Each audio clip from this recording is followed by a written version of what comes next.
Good afternoon, everybody. I'm Ed Steinfeld, the director of the Watson Institute for International and Public Affairs. Thank you all for coming today for this event that Watson is hosting jointly with the Pembroke Center here at Brown. I am really thrilled to welcome Ambassador Cathy Russell today, and also to welcome Pamela Reeves. I will introduce them both in a moment. The topic today is why empowering women and girls is good for U.S. foreign policy, and if I may say so for myself, good for a lot of other things beyond U.S. foreign policy. Ambassador Russell is the U.S. Ambassador at Large for Global Women's Issues. In that position, Ambassador Russell directs the Secretary of State's Office of Global Women's Issues, which ensures that women's issues are fully integrated into the formulation and conduct of U.S. foreign policy. The office works, as I'm sure you know, to promote stability, peace, and development by empowering women politically, socially, and economically, not just in the U.S., but around the world. Prior to assuming this position in 2013, in the summer of 2013, Ambassador Russell was Deputy Assistant to the President and Chief of Staff to our Second Lady, Dr. Jill Biden, where she focused on military families and issues of higher education. During her tenure at the White House, Ambassador Russell coordinated the development of the administration's strategy to prevent and respond to gender-based violence globally. Ambassador Russell had served previously as senior advisor to the Senate Foreign Relations Committee on international women's issues, and during the Clinton administration, Ambassador Russell served as Associate Deputy Attorney General. She's also served, as we were just talking about, as staff director of the Senate Judiciary Committee and senior counsel to Vermont Senator Patrick Leahy.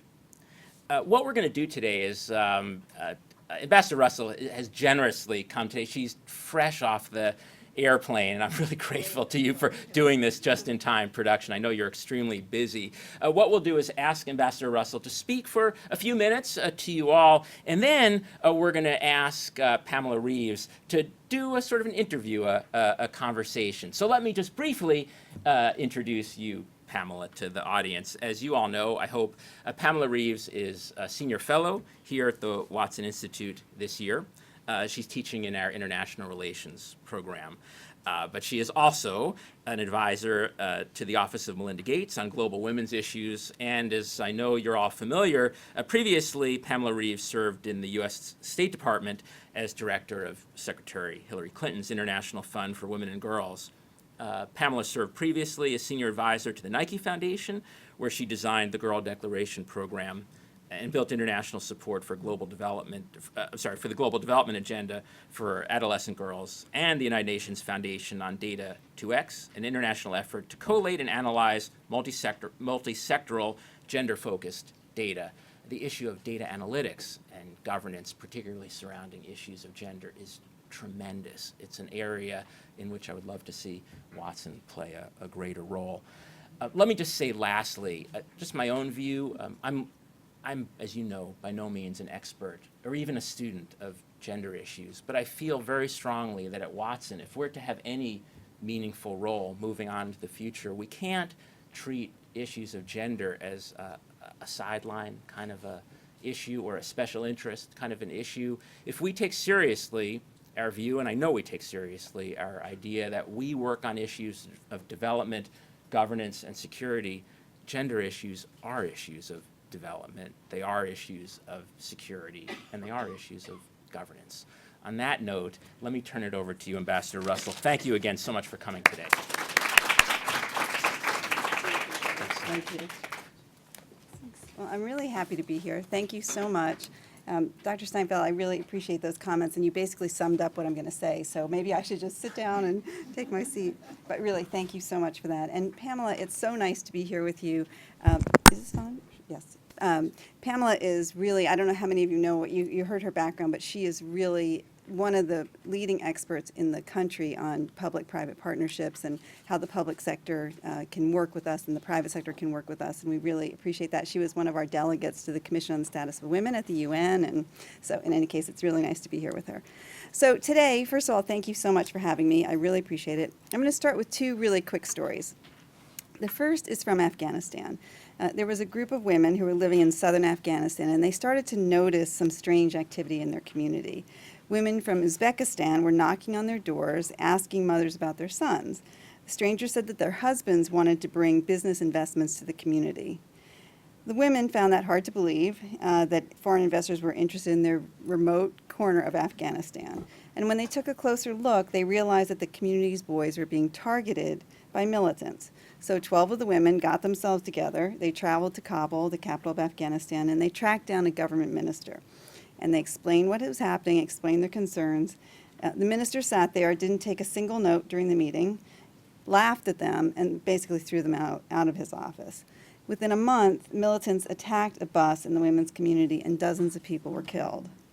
The second story is a little lighter. So it took place in Iraq in 2004.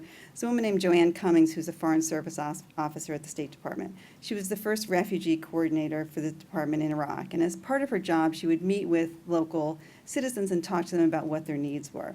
So she meets with a group of men because they don't meet together, they meet separately. And they tell her what they really need from the United States is a generator. So she thinks, okay, that sounds like a plausible request, right? Doesn't sound that strange. And she meets with a group of women from the same village, and they don't ask for a generator. They explain to her that they need a water tank because their daughters have to walk so far to get water, and they're getting attacked on their way, and that a water tank would solve this problem. So Joanne says, well, it's interesting, the men, I met with them earlier, and the men in your community said that you need a generator. And the women laughed, and they said, well, that's because the men want to watch TV. So I don't know, it's not a compelling issue in the same way as the first one. But I think the important thing is that these stories illustrate that women have different perspectives and experiences, and that those experiences are really critical to our work, to our national security and to our foreign policy. The stability of a community, the prevention of violent extremism, and the prudent use of U.S. taxpayer dollars are important issues that we want and we really need to get right. From every angle, morally, financially, strategically, the empowerment of women and girls around the world matters to U.S. foreign policy. When women do better, countries do better. It's really quite that simple. The president says it, Secretary of State says it, and they mean it. For the past 7 years, the Obama administration has built on this understanding to make gender equality part of the architecture of the State Department's work around the world. I will say that's not easy to do because the State Department, I don't know if any of you have worked there, but it is literally and figuratively a massive, very staid building, and it's slow to change, but it is changing. And we do this work for two reasons. First, we believe strongly that women and girls are entitled to full rights and opportunities. And this is a statement about our values and our principles. And I have to say that American leadership on this point is incredibly powerful and important. People look to us. They want to know what the United States is doing, what the United States is thinking, and it makes a difference that we are out there advocating for this. Second, as these stories illustrate, understanding and prioritizing women will make our efforts more successful. That's basically our argument. It's our argument to our diplomats, which is you will do better if you understand the communities you're working in, and it's our argument to countries as well, that country will do better if you empower and enhance the women who work there. So how do we do this?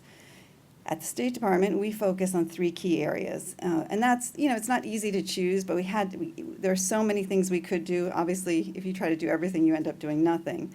But we really look to advance the status of women and girls in 3 areas. The first is gender-based violence. I don't know how many of you are familiar with this issue, but the statistics are really staggering that 1 in 3 women around the world will face some form of gender-based violence in her lifetime. That includes so many different things. In the United States, the most common form, and actually in most parts of the world, the most common form of that is what we call domestic violence, what others typically call intimate partner violence. But it also includes rape in the home, in the community, rape in war. It includes female genital cutting. It includes so-called honor killings. It includes early and forced marriage. All of those are considered forms of gender-based violence. It is a huge problem. Obviously, 1 in 3 women is a huge problem, and we have many different tools to address it. One thing that we try to do, and I think this is one of the most important things, is we try to make legal and policy reforms to prevent and address violence.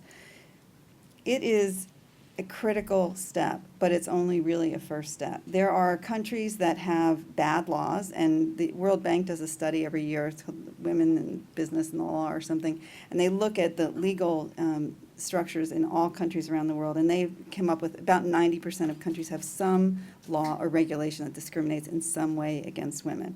But, I mean, in some places, these things are pretty egregious, where marital rape is not considered a crime, where girls are not prohibited from getting married under the age of 18. So getting the laws in place is important to do, but it involves so much more than that, because people have to actually enforce the laws, and sometimes they don't do that because they don't want to, but mostly they don't do it because they don't have the capacity. It's very difficult. We passed, Dr. Steinfeld mentioned this, we worked on the Violence Against Women Act here. That passed in 1994. We have been working on that issue for 20 years in this country, and we have spent a lot of money, a lot of time training judges, training prosecutors, training police, training healthcare professionals, where it got to the point. I used to work for now the vice president. Now he's the vice president, but Senator Biden and the committee. That's when this bill was passed, and he would talk a lot about how in the sort of olden days, which was really back then, you know, if a woman called the police and said, "My husband's hitting me," the police would show up, and more often than not, the police would say to the woman, "Look, you know, really, you don't want to throw him in jail, right? You got the kids here," and they'd say to the husband, "You know, go take a walk and cool off." It was treated as a family matter, as a private matter, rather than a criminal matter, which is now the way we treat it. I think what I would say is we have made tremendous progress on this issue in the United States over this 20-year period, but we still have a ways to go. I mean, we've reduced the overall numbers, but there's still, just as an example, there are high incidents of the first case of, or the first incidents of violence against a woman, and that's why you see so much focus from the administration on colleges and what's happening to girls in colleges, and how everyone needs to be aware of that and take this issue really seriously. So in any case, we have lots of experience, and we do a lot of work sharing that experience with other countries. And I think one of the key points that we make is that we offer this support with a lot of humility, because there's no country in the world that has solved the problem. We just happen to have a lot of experience on it. And we don't in any way suggest that the United States has all the answers. We don't, on this or really on anything for that matter. We're just trying, and we're really pushing hard to do better. One of the key pieces of that is we talk a lot about civil society and how our civil society was so important to our work on domestic violence in this country, and that is just definitely the case, and that continues to be the case. In a lot of countries, there isn't much room for civil society these days, and that's an ongoing challenge, and that extends, you know, countries are mostly, when that happens, they're mostly trying to avoid disruption and upset and change, but they sort of sweep in people who are working on domestic violence issues and violence against women, and that's a problem. And we really work with countries to understand that civil society in this field really is tremendously helpful, and they should try to take advantage of that. We do a lot of other programming. We work in local communities. We do a lot of work with men and boys. In one country, our Marines at the base, at the embassy, came up with the idea of doing some work with women and boys and girls about the importance of dealing with gender-based violence, which was really so interesting for them to hear from United States Marines, you know, talking about this issue and why they should care about it. In Guinea, we've done a lot of work bringing together civil society to tackle female genital mutilation and cutting, which is a serious problem there, as it is in many places. It sort of requires a holistic, comprehensive approach that brings in all members of the community to talk about it, because you're trying to get a community change. I think the important thing I'd like to mention is that we don't see, although they frequently are, we do not see women as just victims of violence. And that, I think, is really an important message. We see them as really critical to changing the way things are being done. They're critical to peace and prosperity in communities around the world. And that's why our second priority is really looking at women's full participation in society. In almost every realm, from political, social, economic, women are underrepresented around the world. They are few and far between in the halls of government, in peace and security efforts, in boardrooms, and in workplaces. And yet, research is pretty clear now, and that's one of the, you know, really valuable things that's been happening over the last few years. We have a lot of research to show that when women are involved in politics and peace processes in the workforce, everyone benefits, because it starts with women and their families, but it extends to the communities and ultimately to their countries and their economies. There's a recent McKinsey report everybody's talking about now that if women played identical roles to men in labor markets, global GDP would rise by $28 trillion, or 25% by 2025. Those are the sorts of numbers that countries pay attention to, right? The specific countries, we have data to show that if we could increase GDP and make it equal, labor force participation, make it equal in other countries, it would have a huge impact on their GDPs. In the United States, it would be a 5% increase. In Japan, 9%, and in Egypt, 34%. I mean, any leader who looks at those numbers has to understand that it is critically important for them to get women into the labor force. Having said that, that's complicated for a whole lot of reasons, and we can, if you want to talk about that later, I'm happy to answer some questions about it, but one of the most interesting cases has been Japan, where Prime Minister Abe has been very aggressive and forward-thinking about trying to increase women's labor force participation. And that's because in Japan, they have an aging population. They don't really have an immigrant population to do work, so they're relying on the people who live there. And as people get older, there just aren't enough workers in the country. Women, when they have their first child, 70% of them leave the labor force and don't go back. And there are a lot of structural reasons for that in the society. So now Prime Minister Abe looks at it. He doesn't really have many options, right? He's got to try to figure out how to get these women into the labor force. And the women are like, yeah, I don't think so. You know, there's no childcare, very limited childcare. Their families aren't supportive. The jobs aren't really appealing to them because people assume that they're going to leave. So it's a little bit of a chicken and the egg. So trying to address that is it's really challenging, and it takes kind of a whole of government and a whole of private sector response to try to figure out how to do it. This idea that everyone benefits from women's participation isn't limited to the economy. Last year, the UN looked at 40 case studies of peace processes, and they found that when women participate, peace agreements are more, like 35% more likely to last for 15 years or over 15 years. That's really important because a lot of peace processes are not ultimately successful. We end up in like cycles of violence, and the cost of that is tremendous. Typical peace processes, and this is really the problem, is that, and you can imagine what happens, right? They bring together the combatants and they say, okay, you two have been fighting, now you got to work it out, right? And the way they work it out is not the way we might want it worked out, right? Because they're worried about different things. They're worried about their own positions. They're worried about, they want to make sure that there's not responsibility for things like sexual violence in the conflict. So they're not always looking at the best interests of the community and how the community can repair itself and move forward. And that's really something that we're very focused on and spend a lot of time trying to have an impact on. We know that conflict doesn't happen in a vacuum, and peace really can't happen in a vacuum either. Women have a unique experience in conflict, and they have important contributions to make to the peace.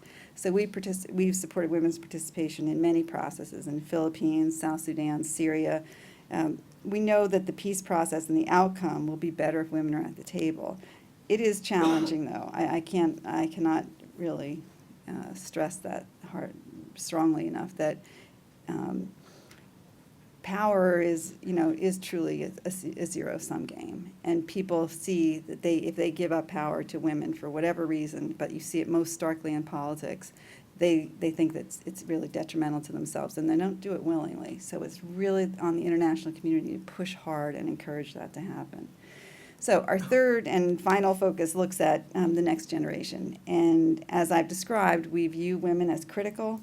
And it's clear that they face particular challenges to their participation and their potential. So we're really trying to play the long game by investing in the next generation and focusing on adolescent girls. And that is a new focus for the United States government, for the State Department. It comes because as I traveled around, I would see that the U.S. government and the international community has spent a lot of time and effort and money getting kids into primary school. We've had a huge impact on that, honestly. We've really increased those numbers.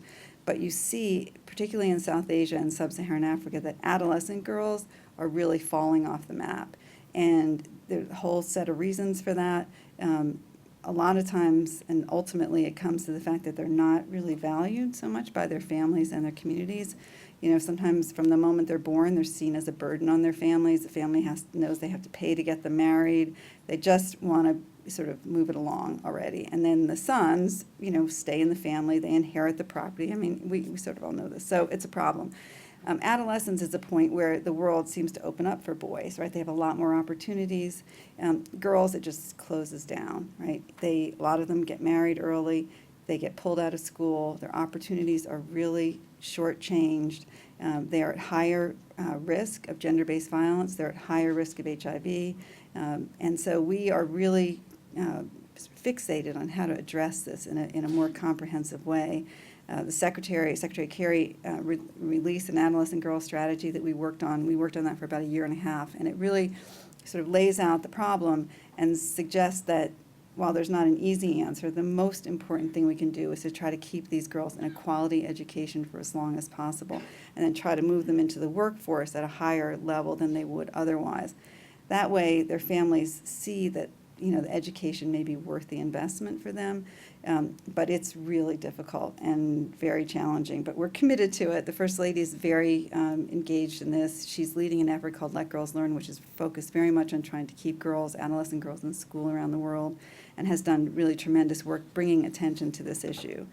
So each of these issues, the status of girls, women's participation, gender-based violence, are global issues. Every country, including the United States, as I mentioned, really struggle with these challenges. The fact that the United States is working on these problems at the domestic level really informs our efforts on the international stage. We share the lessons we've learned, and we can say to other countries, look, we know this is hard because we're still trying to do it ourselves. We are really engaged in this, and it's challenging, but it's really worth the effort. For the United States, our economy, our politics, our society are stronger when women are heard and included. Foreign policy is no different from that. It's just local politics, if you want to think about it that way. It's like a leader is dealing with the political considerations in his country just as we are in our country, and that's really all foreign policy is. We face really tough challenges around the world, and there are days when I see things, hear things that I truly cannot believe are happening. You see it every day in the paper. You see the reports of ISIL, Boko Haram, the challenges of poverty, the sexual violence that we see around the world, ignorance. But we also see progress. And every day I meet the most amazing people, women and men, boys and girls, who are trying to change their communities, who understand that everyone should be able to participate and everyone deserves rights and opportunities. So one of my favorite quotes, I'm just going to end with this, is Dr. Martin Luther King, who talked about the arc of the moral universe being long, but bending towards justice. And on my worst days, I believe that, and I think about it, I hold on to that. But this arc doesn't bend on its own, and it bends because people push for peace, for progress, and for equality. So there are many of you here, and in whatever field you're engaged, you're doing this work, I think if you could try to keep that in mind, that every person has the ability to bend that arc a little bit, and that is a tremendous burden in some ways, but it's also an opportunity to try to make the world better for people around the world. So thank you so much for being here. I appreciate it. Thank you. Here. And I'm happy to answer any questions after Pamela asks the questions. Kathy, thank you Yeah, so much. of course. Should we be using these? Ed? Director Seinfeld, I just want to thank you for putting this together and for gathering this group, not just here in the room, but at Watson. We've got people I see here who are regional experts and subject matter experts, and students who are, the promise of the future, who are going to be doing research on things we don't even know what it is yet, but we're sure to understand later on. And the beauty of Watson is its interdisciplinary approach. That doesn't sound right. That does not sound good. And I'm going to say that I think the unique piece of Watson is that it's almost entrepreneurial in its outlook and its approach to public policy and international affairs. And Kathy, I think you have a little bit of the entrepreneur in you as well as our ambassador for global women's issues.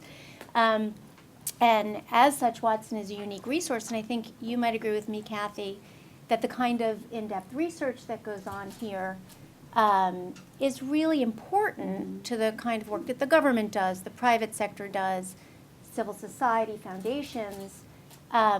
when we can access through op-eds or white papers or briefers that come out of the kind of minds that are gathered here, you know, the kinds of things that cross our desks, it makes a huge difference to the way we can create, conduct policy programs, and it's really important. And now I can say thank you to Cathy for making the trip here and for that terrific brief piece, because she does so much more, as does the Office of Global Women's Issues.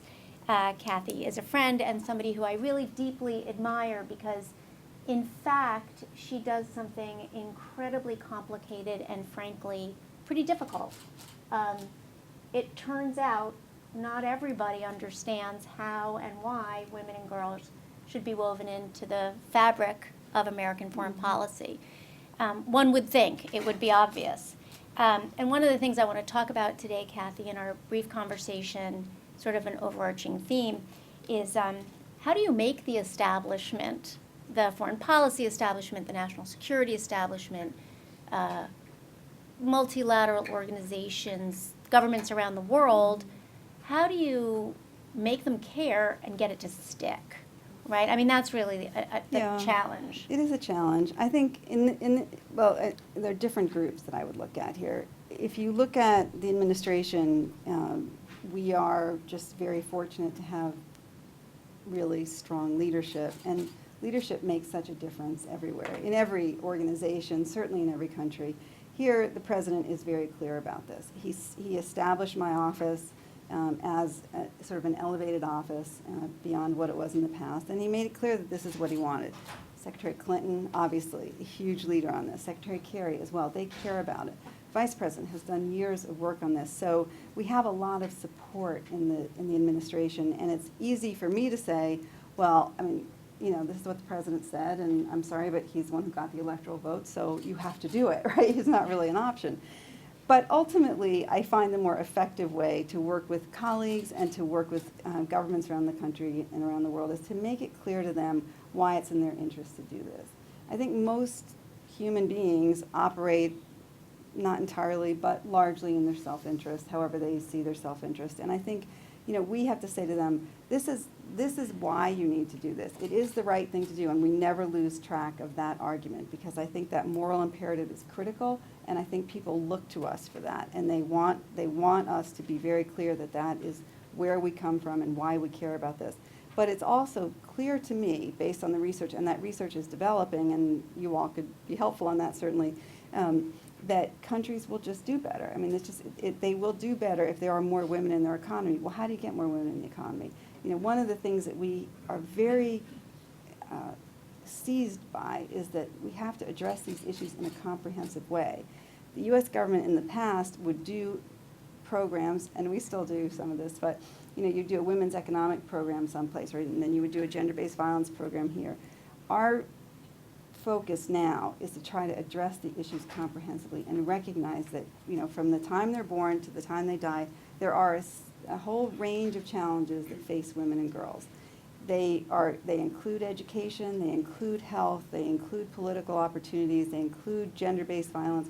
We've got to try to address those in a comprehensive way.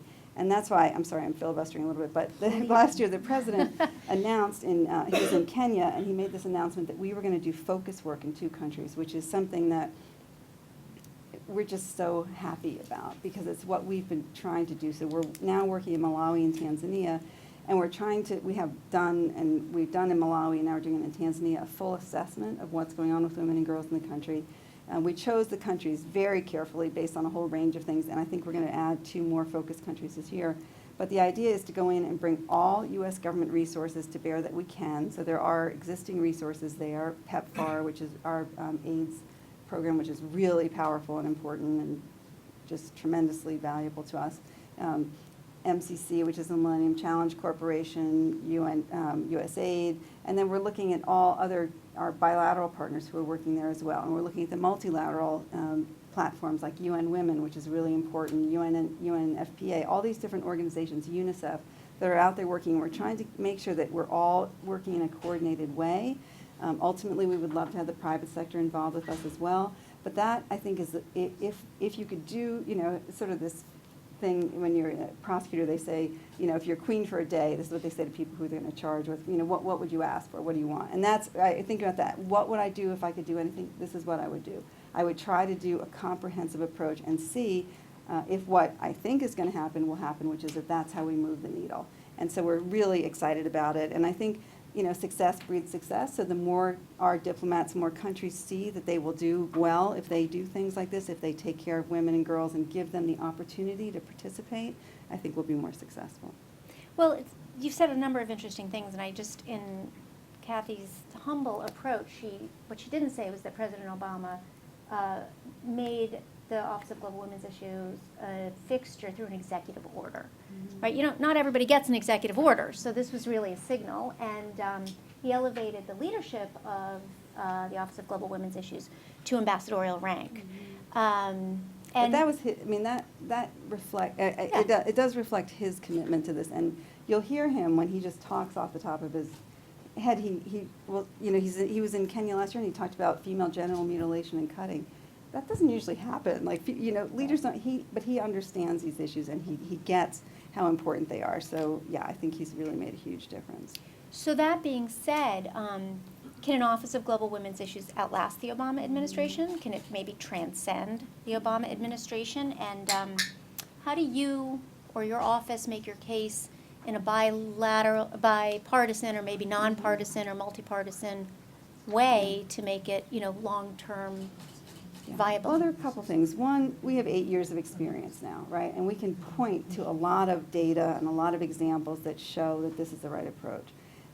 In my experience, one of the great joys of my life is I get to testify before Congress in this job, which is like, so hair-raising, because you never know what they're going to ask you. But I will say, honestly, I have not had anybody from either party dispute the importance of what we're doing. I think, once you hear it, it makes sense, right? It's logical, and so I don't see this as a remotely partisan issue. There are a couple of issues that people get a little hung up on, but it's, the idea that women and girls are important is really something that is an across the board priority for both parties. So I'm not so worried about that. I don't think there's any, it wouldn't make a lot of sense to get rid of to downgrade or get rid of the office. I don't see anybody doing that. But there's always a question of emphasis and focus and priority, right? So what we're trying to do now is just make sure that we are, through all the mechanisms that we have available to us, integrating our work throughout the department. And that, I think, we have training courses for our foreign service officers. We have endless, toolkits, and we're really trying to be as supportive as we can. So we're not just saying to our diplomats who are doing a lot of different things at any given moment, okay, now you need to go make sure you're taking care of women and girls. We're saying these are the things you need to do. This is how you can do it, and we're here to try to help you. So I feel pretty confident. We've done these strategies, which drives everybody crazy, and I'm constantly about the strategies, but it's because I think you need these frameworks in place. So now we have a United States government strategy on gender-based violence. We have a United States government strategy on adolescent girls. That doesn't go away. It's not like you lose that institutional knowledge when somebody leaves. It's there. It's institutionalized. We're working on one now on women's economic empowerment. But, I know I literally drive my staff crazy with these things, but it's because I see the value. I did that gender-based violence strategy when I was at the White House. That's now a document that is really valuable to the U.S. government, and it is something that we encourage other governments to do because it sort of gives you a way to hold yourself accountable, and makes it clear to everybody what they're trying to get done and how they're trying to do it. Well, you alluded to PEPFAR and other agencies, and partnerships in general, right? There's a lot to be said for the power of the United States government when working in concert with civil society, with the private sector, and I'd love you to speak to that. But also within the U.S. government, I feel like as Watson takes an interdisciplinary approach, you take an interagency approach, and I think that's new. Yeah, again, to me it seems sort of obvious. I think that the U.S. government, and this is one of the reasons I consider it such a privilege to work in the government, because when the United States, for better or for worse, wants to do something, it has unrivaled capacity and ability to do it. I mean, you can't, there is nobody else, right? There are others who play in the field, there are others who do important work, but the United States has the ability, I mean, PEPFAR is a really good example, and that was President George W. Bush, who really made a commitment to try to reduce the incidence and ultimately solve the AIDS problem that was ravaging the world. It's, it's not done. I mean, we have a lot of work, and now the interesting thing is we see that the people who are most vulnerable and where the highest rates are is in adolescent girls, not surprisingly. So that's why we're working so closely with them. But it is, it's something that I feel comfortable that, that will continue. But the interagency approach really tries to bring together everybody's best ideas and best work. And we, as I said earlier, have complete humility about this. We are open to any ideas, any suggestions, any thoughts, and we have amazing colleagues around the interagency, around the different departments who work with us.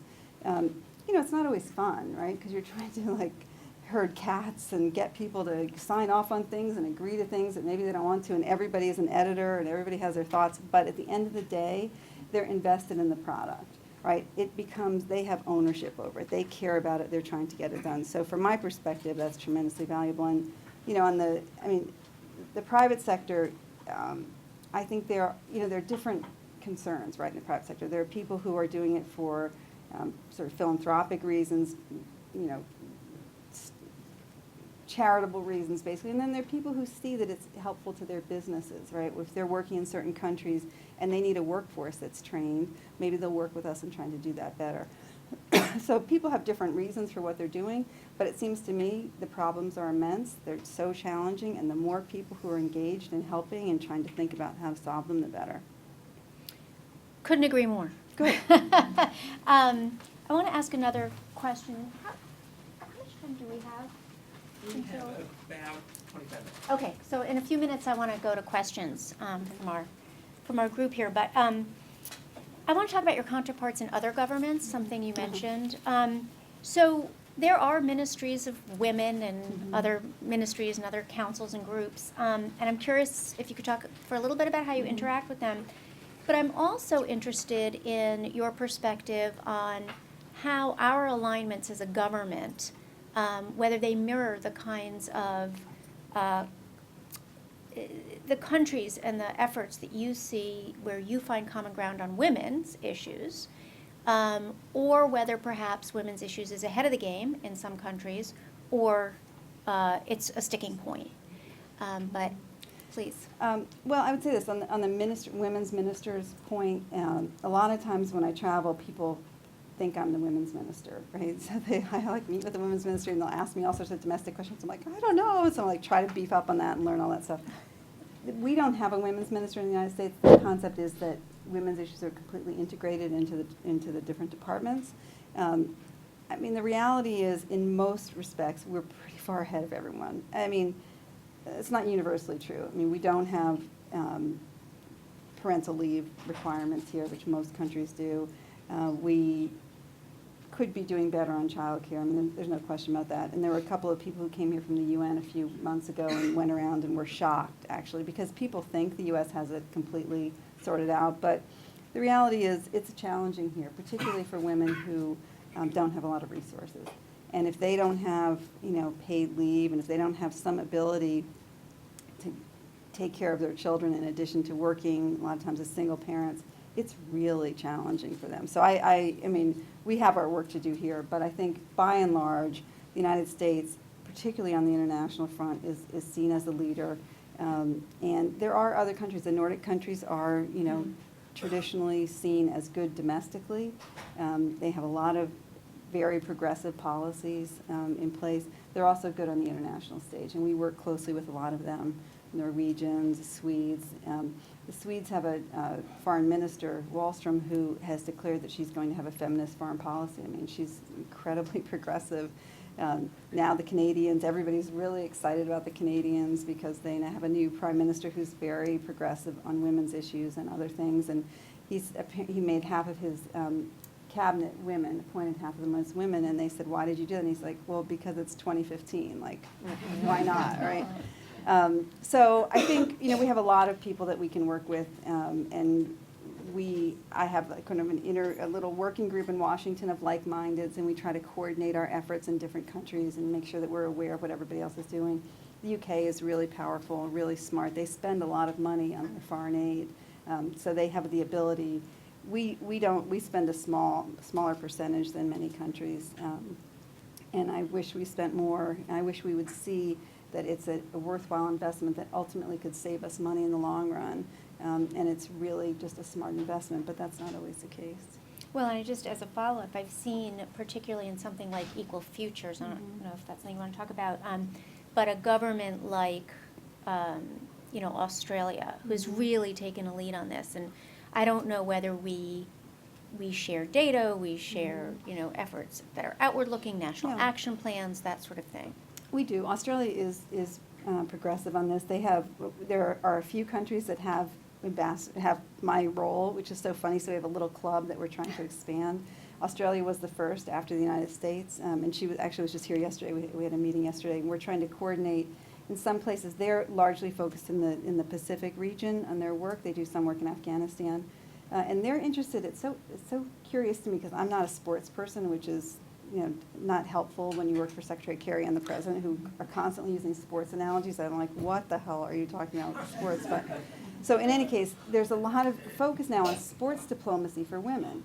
And it's when people look at the United States and what we did in Title IX, and they see how much of a difference that made to girls in this country, that they were able to participate in sports and, scholarships and all the rest of it.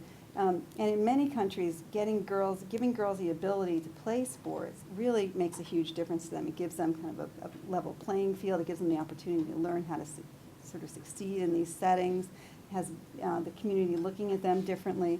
So the Australians, we're trying to work with the Australians and the New Zealanders in the Papua New Guinea, which is one of the most unfortunate places in the world for women. They have unbelievably high rates of gender-based violence and just really difficult challenges. So we're trying to do a women in sports program with them there. And I think, everybody comes at this thing with different ideas, but I'm not willing to use U.S. government resources on anything, but I am willing to consider trying all sorts of different things and see if they can make a difference. And I think ultimately, piecing all these things together, again, it goes to my sort of essential point earlier, which is what you're trying to do is elevate the status of women and girls in these communities. And however you can do that, whether it's giving them economic opportunities, making sure that they're educated, making sure they're not getting battered in their homes, giving the opportunity to participate in things like sports and excel and things like that, that's really tremendously powerful. So we look at all of those different opportunities.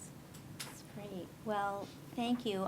There's more to say, but I think in the interest of time, I'd like to open it up Sure. to Happy to, questions whatever. to the audience. And, you're also the mic man. Here we go. This woman back here? Maybe everything.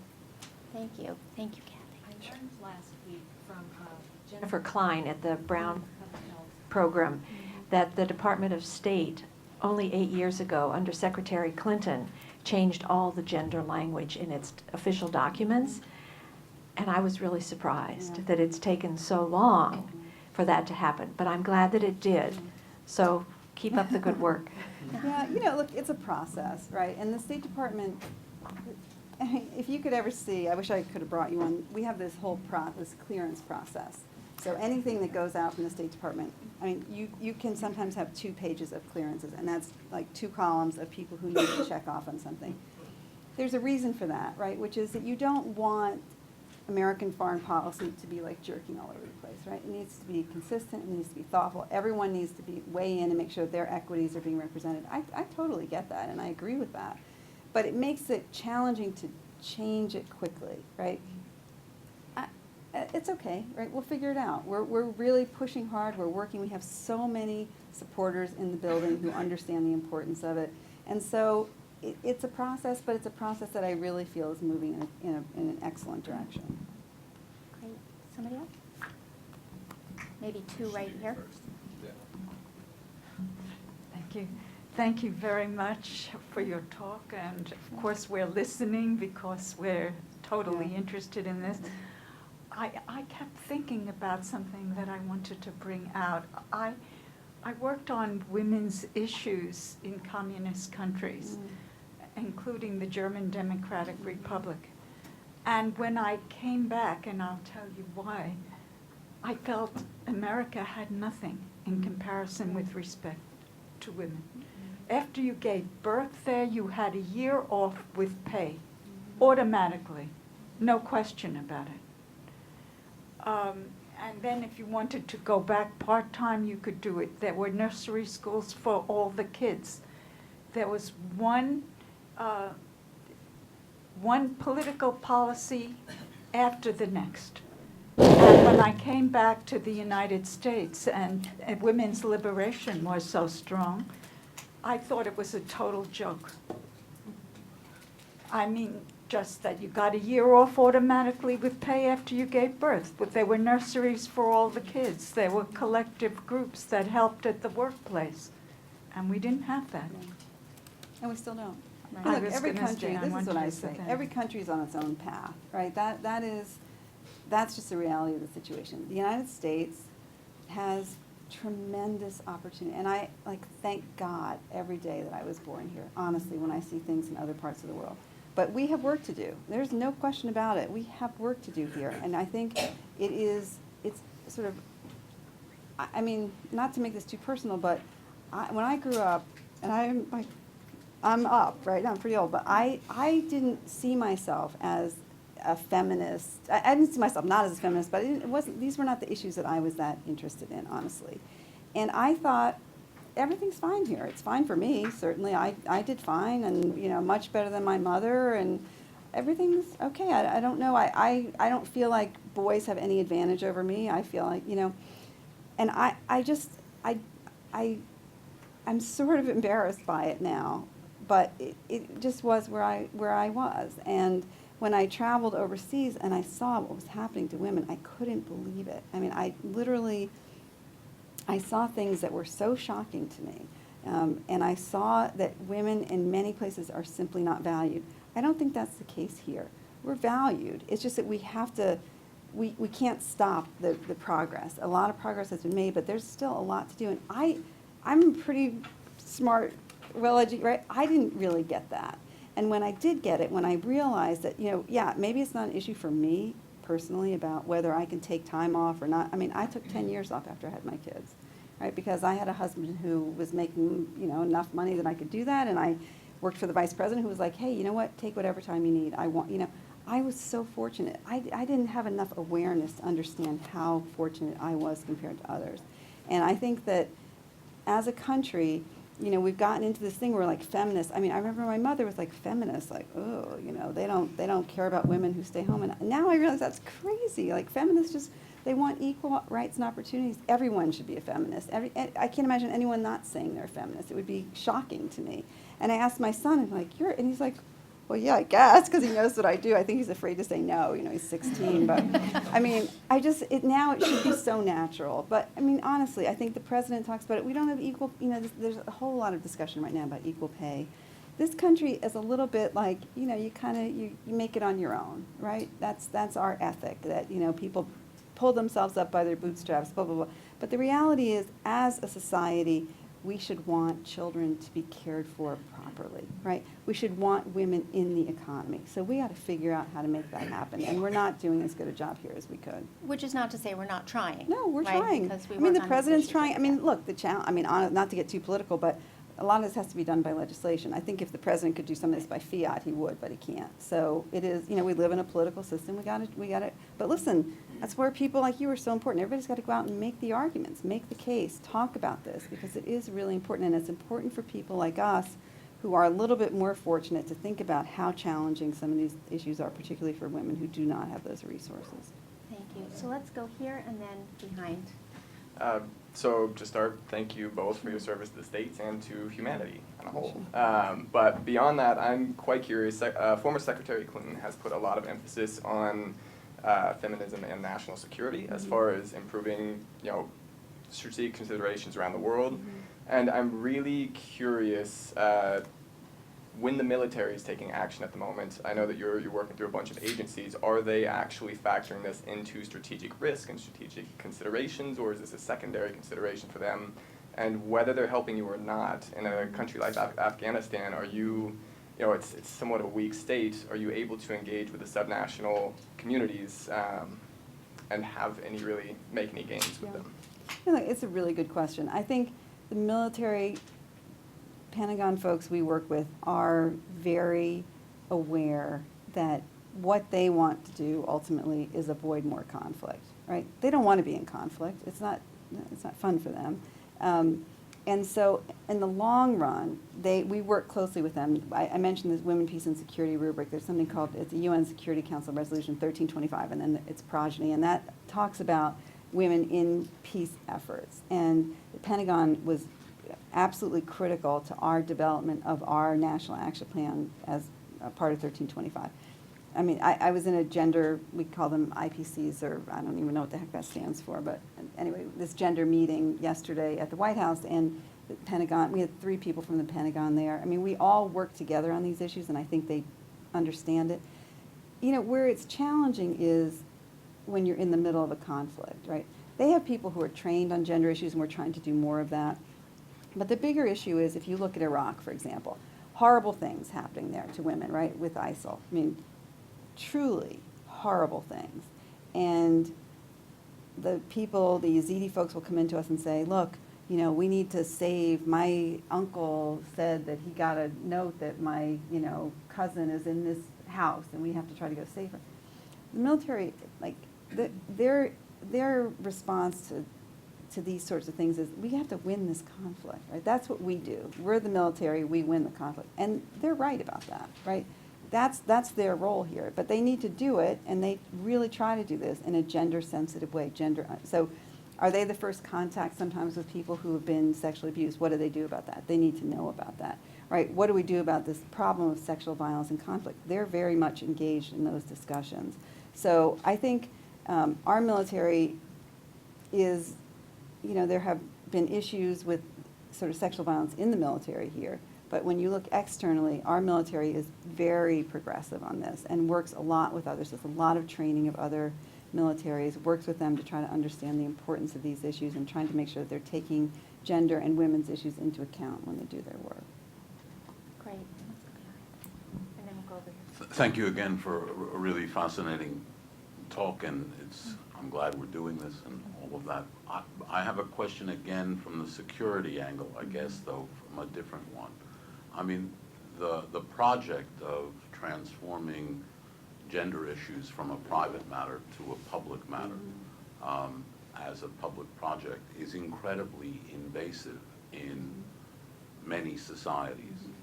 And I'm wondering what the interface between that narrative and that project is with the thinking about radical Islam and the interface between how do we square these two efforts to secure some peace and this other project.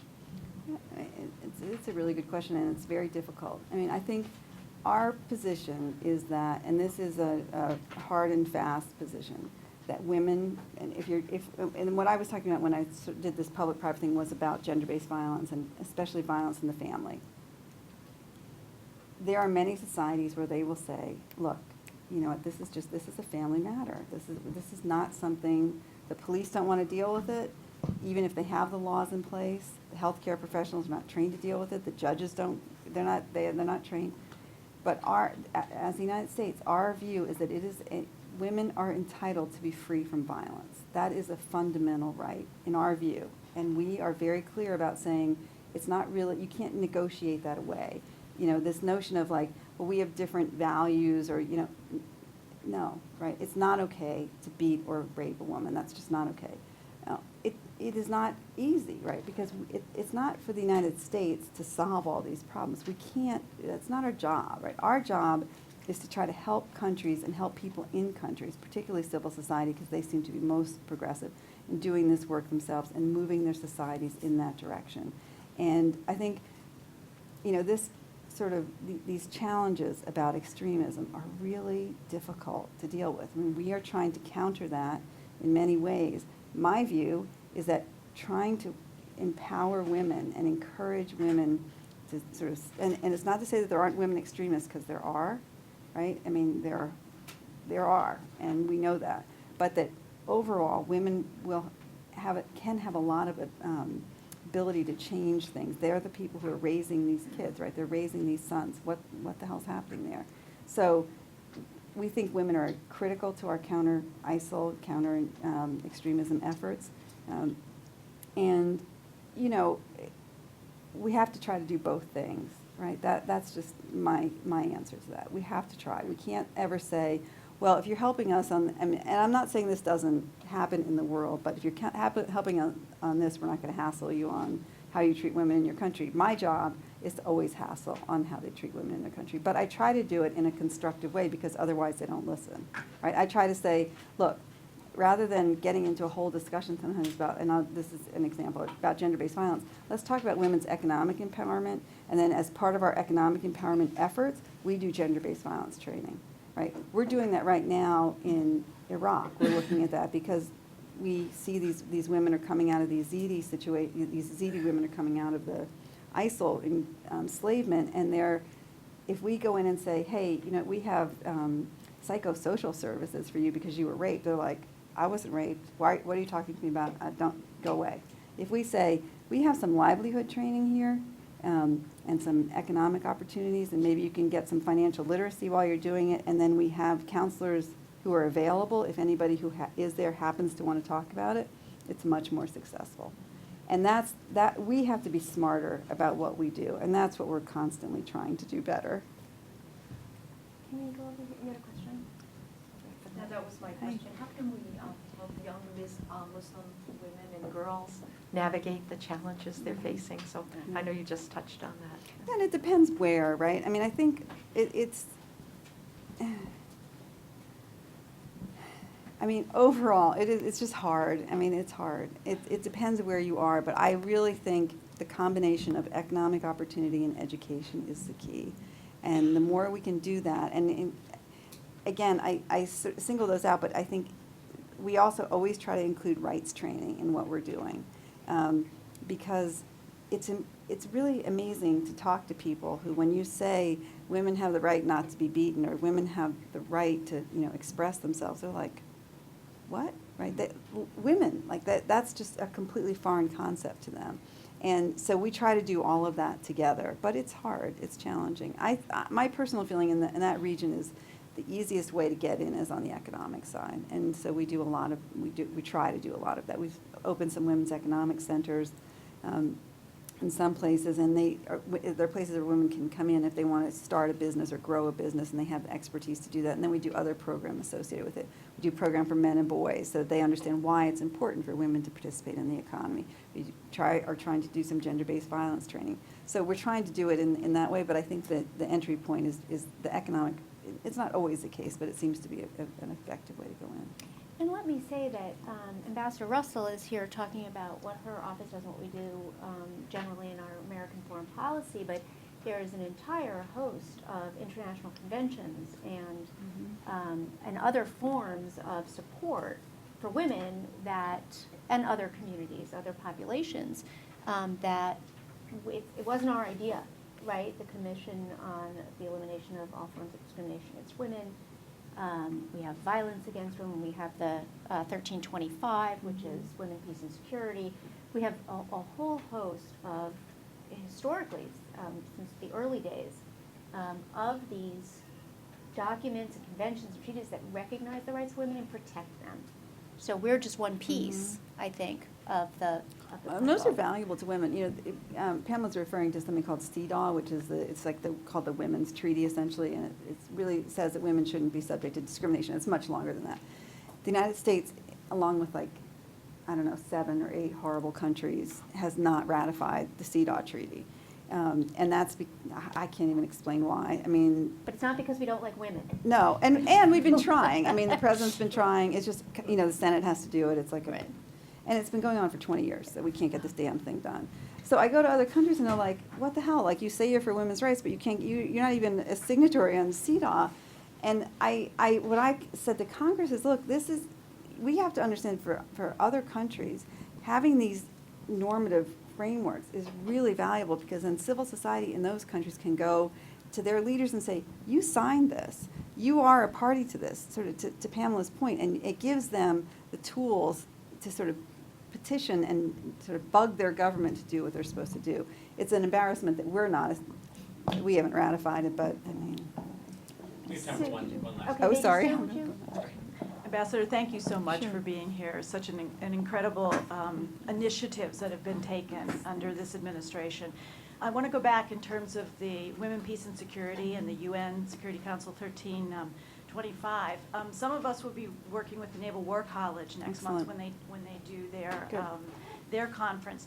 But the question about greater enforcement of measures in terms of sexual and gender-based violence, they have come up in the context of coercive measures, and we've inched closer to providing evidence of these kind of, violence, and then actually having Chapter 7 mandates to support that. So I'm wondering what you think of that, whether or not we should be moving more aggressively there. Look, And then secondly, since you're at a research institution, what are the issues that you would find most helpful in your job and your initiatives to have a research-based institution work on? That's an interesting question.